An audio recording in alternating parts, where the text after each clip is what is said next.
ಕೇಂದ್ರ ಸರ್ಕಾರ ತೆಗೆದುಕೊಳ್ತಕ್ಕಂಥ ಎಲ್ಲ ತೀರ್ಮಾನಗಳು ಕೇವಲ ಒಂದು ರಾಜ್ಯಕ್ಕೆ ಮಾತ್ರ ಸೀಮಿತವಾದದಲ್ಲ. ಇದು ಕಾಂಗ್ರೆಸ್ ಸರ್ಕಾರ ಇರ್ತಕ್ಕಂಥ ರಾಜ್ಯ, ಅಲ್ಲಿ ಬಿಜೆಪಿ ಸರ್ಕಾರ ಇದೆ, ಬೇರೆ ಬೇರೆ ಸ್ವತಃ ಸ್ಟ್ರಕ್ಚರ್ ಅಲ್ಲಿ ಬೇರೆ ಮೈತ್ರಿ ಬೇರೆ ಪಕ್ಷ ರಾಜ್ಯಗಳಿದೆ. ಬೇರೆ ಸ್ವತಃ ಮೈತ್ರಿ ಹೌದು ಪಕ್ಷವಾದಂತಹ ಹೌದು ಚಂದ್ರಬಾಬು ಇಡೀ ನಾಯ್ಡು ರಾಜ್ಯ ಅವರು ಹೌದು ಇದನ್ನ ವಿರೋಧ ವ್ಯಕ್ತಪಡಿಸಿದ್ದಾರೆ. ಯಾಕೆಂದ್ರೆ ಅವರಿಗೆ ತಮ್ಮ ಜನರ ಪರ ಕಾಳಜಿ ಇದೆ.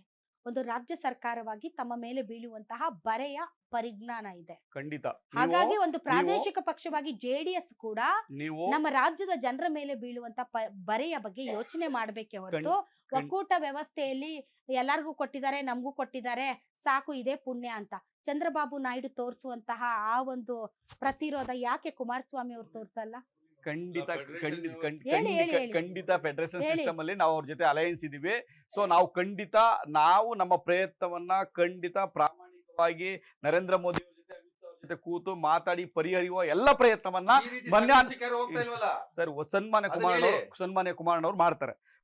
ನಮ್ಮ ಸ್ನೇಹಿತರು ಗ್ರಾಮ ಪಂಚಾಯತ್ ಮೆಂಬರ್ ಹೇಳಿದ್ರು, ಫಸ್ಟ್ ನಿಮಗೆ ಜ್ಞಾಪಕ ಇರಲಿ, 1985 ದೇವೇಗೌಡರು ನೀರಾವರಿಯಲ್ಲಿ ಮಿನಿಸ್ಟರ್ ಆಗಿದ್ದಾಗ 200 ಕೋಟಿ ರೂಪಾಯಿ ನನ್ನ ಇಲಾಖೆ ಕೊಟ್ಟಿಲ್ಲ ಅಂದ್ರೆ ರಾಜೀನಾಮೆ ಬಿಸಾಕ್ತೀನಿ ಅಂತ ರಾಜೀನಾಮೆ ಬಿಸಾಕಿ ಹೊರಗೆ ನಡೆದು ಹೋದಂತವರು ಸನ್ಮಾನ್ಯ ಅದನ್ನೇ ದೇವೇಗೌಡರು. ಅವ್ರು ಹೇಳಿದ್ದು. ಇರಿ ಸನ್ಮಾನ್ಯ ಅದನ್ನೇ ದೇವೇಗೌಡರು ಅವ್ರು ಕೇಳಿಸ್ಕೊಳ್ಳಿ, ಹೇಳಿದ್ದು. ಅವ್ರು ಹೇಳ್ಬಿಡ್ತೀನಿ. ಅದನ್ನೇ ಹೇಳಿದ್ದು. ತದನಂತರ ದೇವೇಗೌಡರು ಒಪ್ಪಲ್ಲ. 1997 ಯಾರು ಪ್ರಧಾನಮಂತ್ರಿ ಆದಂತ ಒಪ್ಪಿದ್ರು ದೇವೇಗೌಡರು ಒಪ್ಪಲ್ಲ ಅಂತ ತನ್ನ ಹೇಳಿದ್ರು. ರಾಜೀನಾಮೆಯನ್ನ ಬಿಸಾಕಿ ಹೊರ ನಡೀತಾ ಇರ್ತಕ್ಕ ಸಂದರ್ಭದಲ್ಲಿ ಭಾಷಣವನ್ನ ಮಾಡಿದ ಸಂದರ್ಭದಲ್ಲಿ ಅವತ್ತಿನ ವಾಜಪೇಯಿ ಅವರು ಒಂದು ಚೀಟಿ ಬರ್ದು ಕಳಿಸ್ತಾರೆ, ನಾವು ಸಪೋರ್ಟ್ ಮಾಡ್ತೀವಿ ಅಂತ ಹೇಳಿ. ನಿಮ್ ಸಪೋರ್ಟ್ ನನಗೆ ಅವಶ್ಯಕತೆ ಇಲ್ಲ ಅಂತ ಹೇಳಿ ಹೊರಗಡೆ ನಡೆದಂತರು ದೇವೇಗೌಡರು.